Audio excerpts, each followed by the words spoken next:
Today's show is sponsored by the ABV Barrel Shop. The ABV Barrel Shop is located in the St. Louis metro community of Arnold, Missouri. The ABV Barrel Shop is focused on one thing: single barrels. Best of all, you can try before you buy.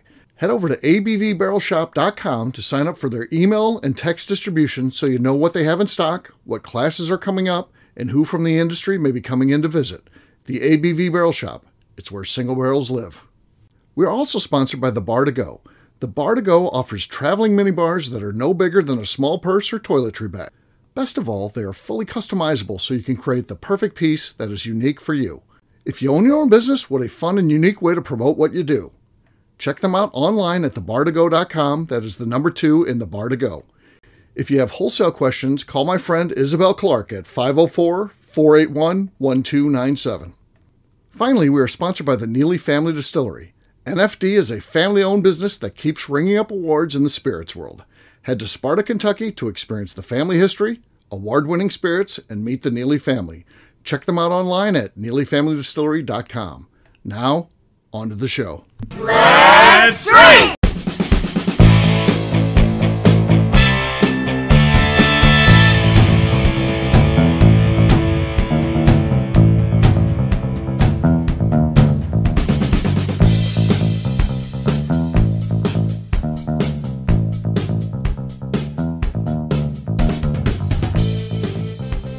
Welcome to the Bourbon Daily, the podcast about everything bourbon delivered to you every day of the week. Today we have a show where we inquire to Luke, who was recently in Spain for a family vacation, about what the bourbon scene is like in Spain.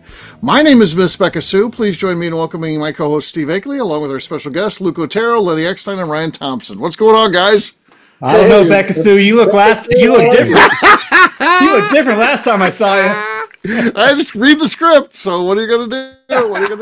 So Beka she got trapped at the distillery. She claims that some sort of weird customer interaction thing, and she got stuck there. And never. Though she lives really close. So yeah, obviously it's on the same property within yards of the distillery. So she should be here soon. But we decided to just go ahead and get started. I mean, yeah, because if she gets delayed again and then we're just waiting. So we thought, well, we get the show going, right? Right, guys? Absolutely. Sounds good to me. Let's do it. Yeah. I like it. Yeah, for sure. So as we get started here, Luke, we're going to talk about the bourbon scene after the break. Okay. If you don't mind, tell us a little bit about the vacation itself, some of the other things that you were doing, some of the things that you got to see. I'm sure there was some cool stuff. Probably had some awesome meals, I'm sure. Maybe did some of the touristy stuff that you think about when you think of Spain. And for you, of course, on a personal basis, being of Spanish heritage, I'm sure that it was cool. Maybe you went back to where some ancestors are from, that type of thing. So tell us about the vacation side of it, not focusing on the bourbon stuff, because that's going to be the show after the break. Yeah, we'll get to that in a minute. But this is the same trip that we had planned in 2020 of October. Okay. Yeah. And obviously that got, where we're at. Right. But we went with some dear friends that we had planned to do the trip with. And so they were able to continue on with us. But we decided to go a few days early and explore Barcelona for 4 days. And then they would meet us in San Sebastian, which is in North Spain. Mm-hmm. And then finish up in Madrid. So that's what Darlene and I did. We got to Barcelona and we had some private tours there. Saw the Sagrada Familia. That is one of the most incredible architectural pieces of a church that I've ever seen in my entire life, especially the outside. But all these, we did some private little tours, and I would recommend if anyone's ever gone or wants to go, they do the private tours because you get personalized. They kind of walk you to the front because they got the fast pass or whatever you want to call it. Right. They have the contacts. Yeah, they work with these places. That was really cool. I mean, the architecture's. But for me, I felt like I was home, and it was really cool. It was. In Barcelona, they recognized my name. I said, "Oh, you're Gallego. Yeah, that means you're from Galicia." So, right. Yeah. But the food scene was incredible. The wines were, I think, Spanish wines are the most underrated wines and unappreciated, but they're delicious and inexpensive. So we drank a lot of that. Yeah. So we spent 4 days in Barcelona. And then 6 days in San Sebastian, which is the northern coast. And went into Basque Country, went to France, into Biarritz for a day. But that was probably the highlight of my trip because of the part of the trip, because that's, Steve, as you mentioned, that's where my heritage is from, my family's from, is from the northern part and from Galicia. And so I felt, and people recognized the name. And unfortunately, it wasn't until I got to Madrid that I got to meet someone that was an Otero. And that was really probably the highlight of my trip. Yeah. And the same backstory that I have had from my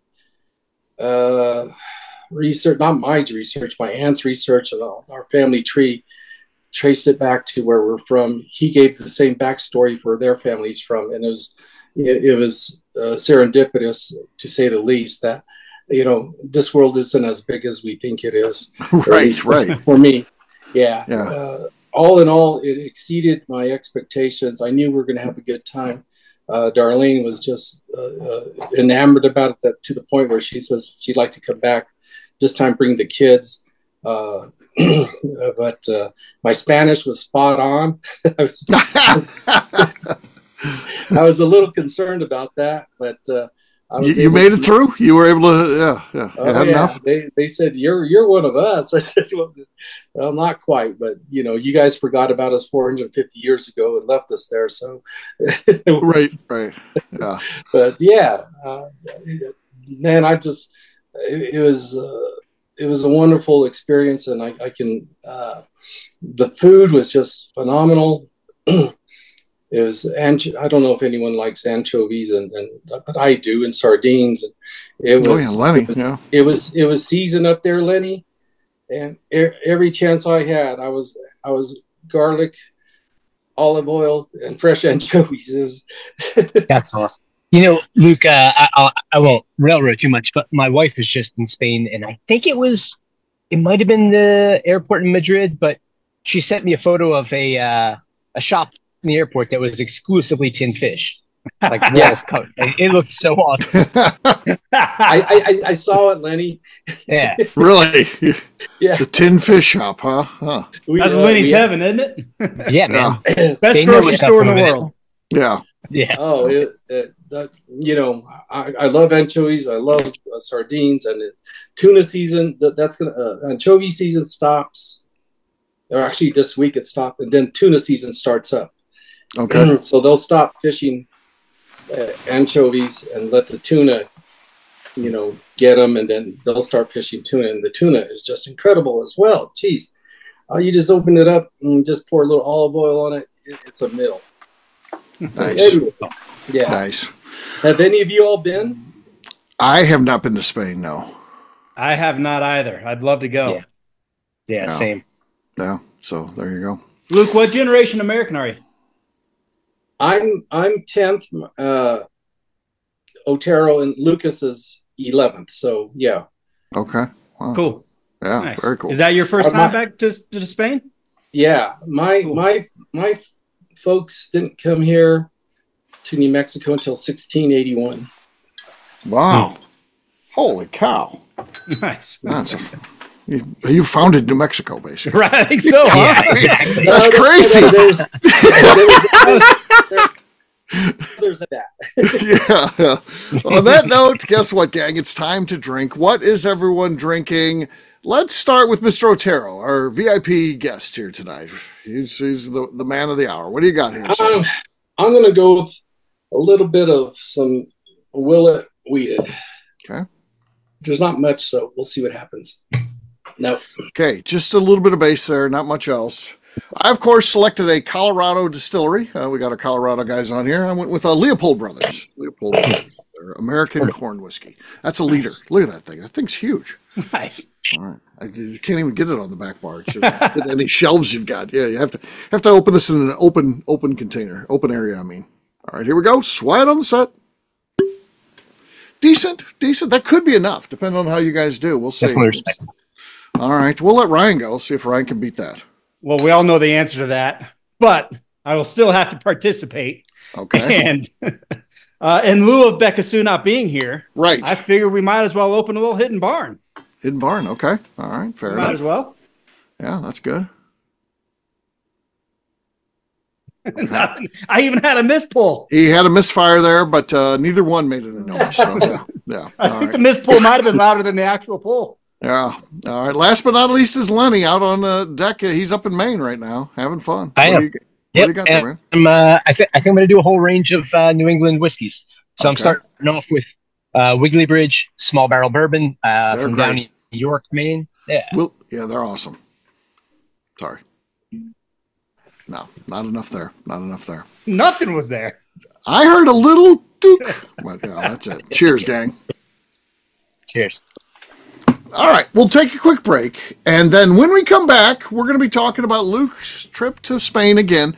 This time we're going to focus on the bourbon. What's going on there in bourbon? I heard it's a pretty good market, but we'll see what he had to say, what he encountered. Again, going to some of the non-touristy areas too. There could be a difference there. We'll get to that in just a few.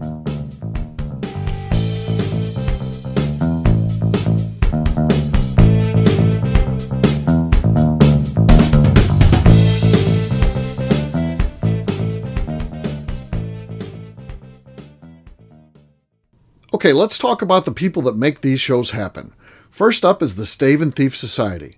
Via their in-person class at Moonshine University in Louisville, Kentucky, the Stave and Thief Society is the place where you, a bourbon enthusiast, can expand your knowledge and emerge an executive bourbon steward. In 2017, I completed my executive bourbon steward certification. It's the most comprehensive bourbon certification available and connects you with an expansive network of bourbon enthusiasts and professionals. Check out the full listing of in-person and online certifications and join the society today by enrolling at staveandthief.com. Speaking of executive bourbon steward certification, the ABV Barrel Shop in St. Louis, Missouri has developed a unique partnership with the Stave and Thief Society to offer a preparatory class to assist you in getting your executive bourbon steward certification. This prep class costs only $25 and is available to take live or online via Zoom. Graduates of our class receive a coupon code good for 15% off your executive bourbon steward certification held in Louisville, Kentucky. This saves you almost $90. Additionally, you can collaborate with fellow attendees to split travel costs when you go to Louisville. If you're interested in signing up for the class, simply head over to abvbarrelshop.com and check out the classes and events page. Last but not least, we are sponsored by Neely Family Distillery. Royce Neely is the 11th generation distiller in one of America's oldest distilling families. A visit to Neely Family Distillery takes you through family history, where you can see all the artifacts and newspaper clippings through the years from this family that started distilling in America after James Neely arrived from Northern Ireland in 1740. Today, Royce Neely and his team are crafting some of the best spirits in America. Their bourbon and absinthe offerings keep winning top honors in spirits competitions. Recently, their absinthe made history as the first platinum winner in the absinthe category at the San Francisco Spirits Competition. Neely Family Distillery is definitely a bucket list destination if you are a bourbon fan. Learn more about their spirit offerings, visiting their facility, and the awards they have collected over at NeelyFamilyDistillery.com.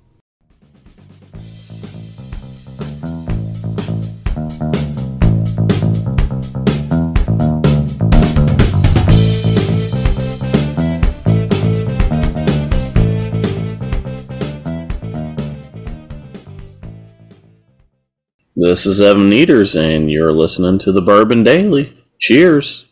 All right, everybody, welcome back. This is Steve Akeley filling in for Miss Beka Sue. And, I'm glad we got started. This is something I thought could happen here. Here we are in the second half of the show. She's not here yet. But so it's a good thing we got started. So, Luke, tell us a little bit about what you experienced from bourbon, because you're a bourbon guy. I know you're also a wine guy, and, of course, you were enjoying some of that wine. But, I'm sure you're if you're just focused on drinking the wine, you're kind of looking around for the bourbon, I'm sure. So what do you find out there? Well, it's interesting you pose it. There's Beka now. So yeah, Beka's coming. We stayed at 3 different places: Barcelona, San Sebastián, and Madrid, and all 3 places we stayed at 5-star hotels. Okay, and they all have beautiful bars, and the bourbon selection actually was very slim. It was not. I think the common denominator, if there was one of the 3 that had Maker's Mark, Jim Beam White Label, and Four Roses, the old yellow label. Just the very basics, huh? So yeah. Yeah. But which I thought for a minute, maybe because, and you guys, Ryan and Lenny, is there still a tariff going on between the United States and Europe? It's been lifted, hasn't it? Yeah, I don't think anymore That's what I thought, but they were well stocked with Scotch. I mean, it might have been lifted in the last couple months, but it's going to take some more time to get that supply chain filled up again, I'd imagine, right? That could be. So, there was plenty of Scotch and brandy, and it just so happened when we were there in San Sebastian, it was International Whiskey Day. Okay. And we, Darlene and I went down to the bar and had a Four Roses on, to celebrate that. But it was very slim pickings, Steve and Lenny and Ryan and Beka. It was not what I thought it would be. I kept looking, even at the tax-free, the duty-free. Right. Very slim pickings there too. So, okay. Yeah. That was just Spain. I don't know what's going on with other European countries. So, yeah. Is the go-to red wine? Red and white wine? Yeah. Is it? Yeah. Yeah. I did ask for somebody to make me an old fashioned. Uh-huh. And so did they know how to do it? No. So they said, we can make you a gin and tonic. I said, okay, make me a gin and tonic. Yeah. Really just the same thing, Luke. I guess I fell in love with gin and tonics because there's an art to how they make them. And the gins they have out there are probably, I haven't seen them out here in the U.S. So found one that was just from northern Spain, and I came back looking so we could represent it, but no luck. They're already represented. So, Interesting. Beka's here now. Beka, how you doing? Hello. I am great. Really? Yeah. No, I'm good. I just had to just wrangle. I don't know. I'm sitting here with people who have obviously done numerous barrel picks. Right. I'd assume pretty much everyone has done more than one barrel pick in their life, whether being on them or selling barrels. And inevitably, there's going to be someone who maybe has, like, there's always people that come out who've maybe picked out more than one barrel that day. And so it's possible that they're maybe a little bit on the drunk side. Uh-huh. And most generally when that happens, it's not the person who's in charge. It's always someone else, but they really throw a wrench into things. Right. And we just had that happen. I got manhandled a little bit by this woman, and Royce did as well. Yeah, she was like grabbing us and like letting us know her real feelings on things. Okay. And so I had to distract her from what the goal was, which is picking a barrel. And so I had to distract her and kind of, I did my job, but not so much as a barrel coordinator. I did my job as the distiller's wife, and I grabbed her and I was like, let's go inside, go to the bathroom. Then I just started showing her stuff inside while everyone else on the pick was able to pick a barrel without her drunkenness, frankly, which I get. People get drunk on barrel picks, but she was a little bit... We'll talk offline about it a little bit more, Steve. Okay. Yeah, we'll but it was an interesting one to say the very least. And the barrel guy was like, "Thank you so much for what you did." And I'm like, "Yep, I know how to deal with drunk bitches because I am drunk bitches." We've all been there. So it's an art. Yeah. So while we were chatting there, I got on the Google machines and Googled where does Spain fall on bourbon consumption, because I wanted to see. And again, this article is several years old at this point. It's a VinePair article that has them ranked. And the number one country for that export value from the United States, export value, number one country, Spain. Spain is number one for bourbon. And maybe that's changed after the tariffs, because this article was published before that. So maybe that's ruined that situation, or as McNew would say, they ruined it. But yeah, they were number 1. Japan number 2, Australia 3, Canada 4, UK 5, Germany 6, Netherlands 7, Mexico 8, New Zealand 9, and Singapore 10. And by the time you get down to Singapore, not much there. We're talking about $5 million for Singapore. China.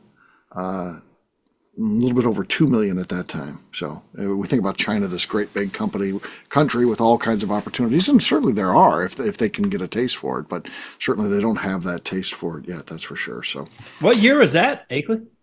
This article is from 2018. That's the newest thing I could find out there about bourbon consumption by country.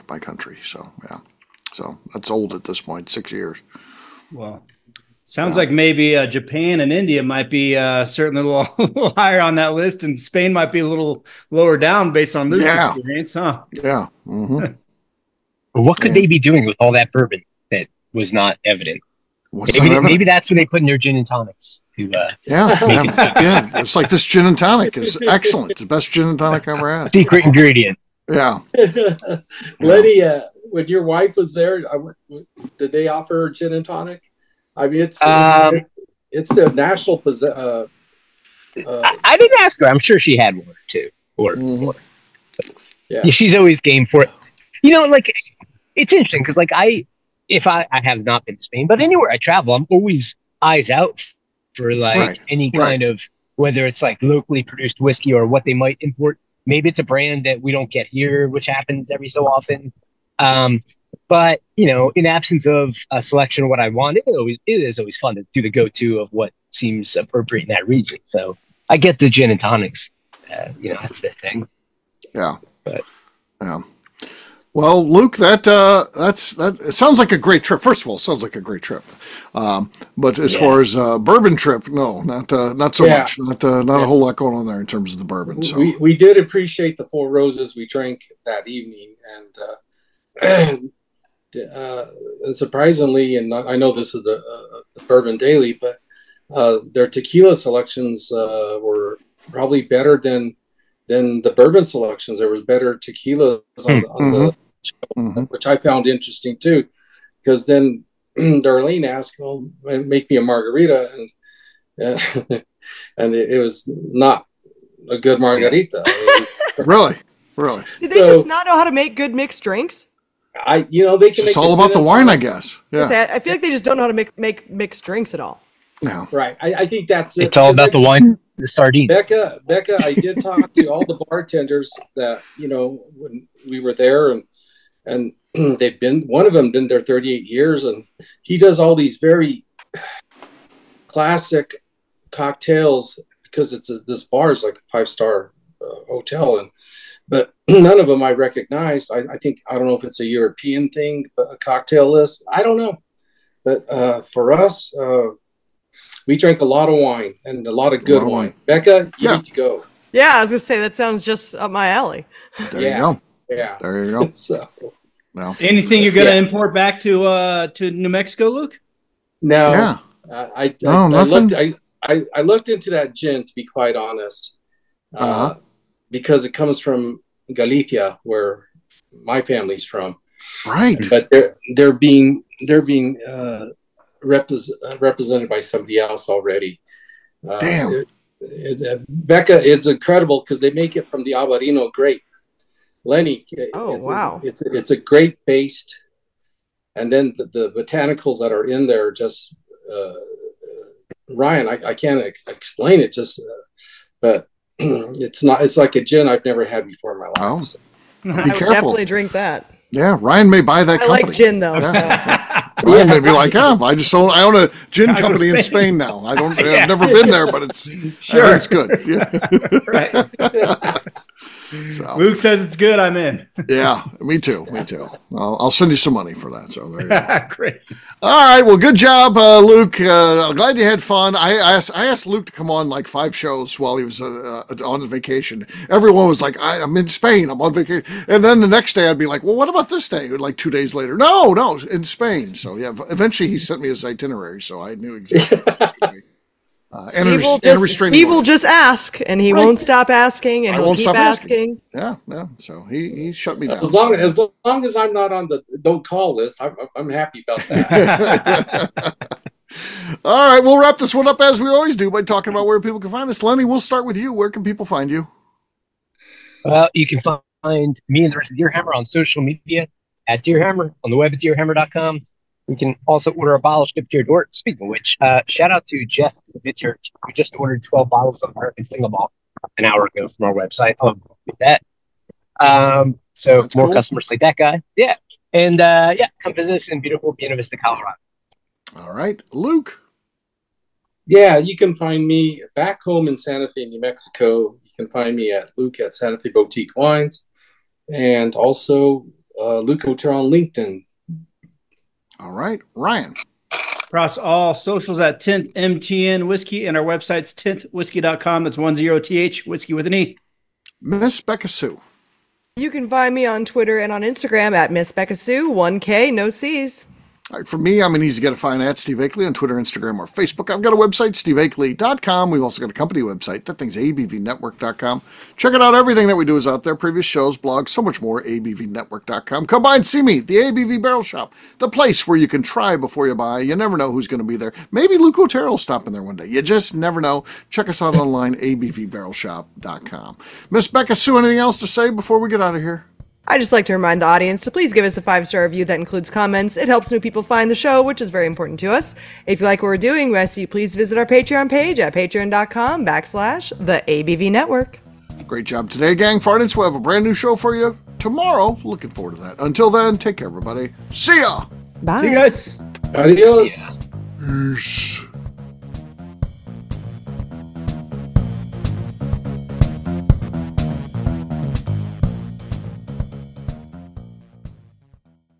Before we let you go, let's talk about one last thing. The ABV Barrel Shop in the St. Louis community of Arnold, Missouri. The ABV Barrel Shop is focused on a couple of things. First of all, single barrels.